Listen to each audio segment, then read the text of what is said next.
ये जो मूवी है वो YRF के बैनर तले बनी स्पाई यूनिवर्स की उनकी एक अगली पेशकश है। इसमें वॉर में जो कहानी थी उससे आगे की कहानी देखने को मिलेगी आप। हालांकि जो कहानी है वो बिल्कुल अलग है। दोस्तों, वॉर टू मूवी सिनेमा घर में रिलीज हो चुकी है। आज ही के दिन वॉर टू मूवी को रिलीज किया गया है। वॉर टू मूवी में काफी बड़े बड़े एक्टर और एक्ट्रेसेस हैं, जैसे कि ऋतिक रोशन, NTR, कियारा आडवाणी, अनिल कपूर। इस तरीके के कलाकार से भरी पड़ी है ये फिल्म। ये फिल्म मोस्टली एक ऐसी कहानी को दर्शाती है दोस्तों, जिसमें कि दो अलग अलग लोग हैं, दोनों एक दूसरे के दोस्त होते हैं, और किस तरीके से दोनों का जो नेचर होता है वो बिल्कुल डिफरेंट होता है।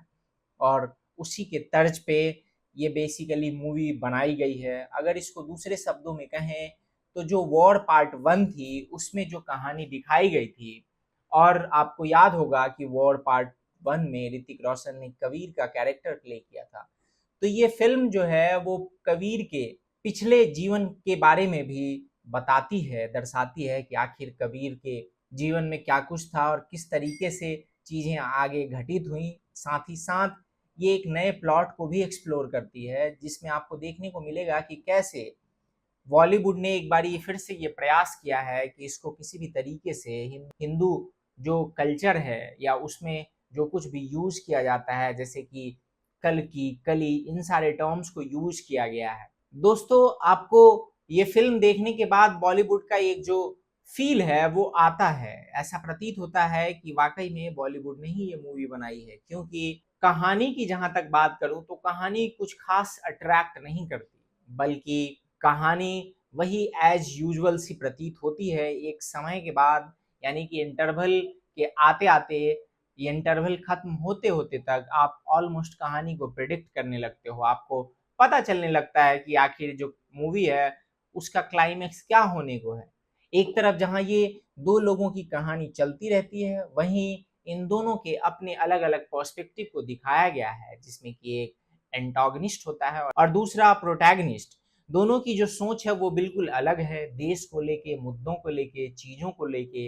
इसी के बारे में ये फिल्म बताती है। साथ ही साथ ऑब्वियसली चूंकि ये स्पाई सीरीज है, स्पाई सीरीज की मूवी है, तो इसमें देशभक्ति का तर्का भी ऐड करने का प्रयास किया गया है। इससे इतर कुछ स्टंट्स जो सीन है वो आपको अट्रैक्ट करते हैं, क्योंकि उसको बेहतर बनाने का प्रयास किया गया है। दरअसल उसमें उतनी फील नहीं आती जिस तरीके से उन स्टंट्स को देखने के बाद फील आना चाहिए। कुल मिला जुला के दोस्तों, आपको स्टंट्स देख के वो बात नहीं आती जिस तरीके से स्टंट को दर्शाने का प्रयास किया गया है। हालांकि बाकी ओवरऑल मूवी की कहानी की बात करें तो कहानी उतनी अपीलिंग नहीं प्रतीत होगी दोस्तों। वैसे ये अलग बात है कि अगर आप ऋतिक के फैन हैं, आप NTR के फैन हैं, कियारा आडवाणी के फैन हैं, तो आप इस मूवी को देख सकते हैं। को अलग अलग लोकेशंस देखने को मिलेंगे, एग्जॉटिक लोकेशंस में इसकी शूट हुई है, वो सारी चीज़ें आपको देखने को मिलेंगी, चाहे वो दुबई हो या फिर लंदन हो, इत्यादि इत्यादि जगहों के आपको जो लोकेशंस हैं वो देखने को मिलेंगे। सो कुल मिला जुला के अगर मैं बात करूं तो ये जो मूवी है आप देख सकते हैं, लेकिन आपको उस तरीके की एक्सपेक्टेशन अगर है जो आपने वॉर मूवी के बाद से अगर बनाई होगी, तो शायद आपको निराशा हाथ लग सकती है। बाकी दोस्तों, अगर आपने देख ली है तो आप हमें कमेंट में बता सकते हैं कि आपको कैसी लगी, और अगर आपने नहीं देखी है तो भी आप हमें बता सकते हैं कि आप क्या सोचते हैं इसके बारे में। बाकी फिलहाल के लिए बस इतना ही, मिलते हैं अगले वीडियो में। टिल देन, जय हिंद, जय भारत, नमस्कार।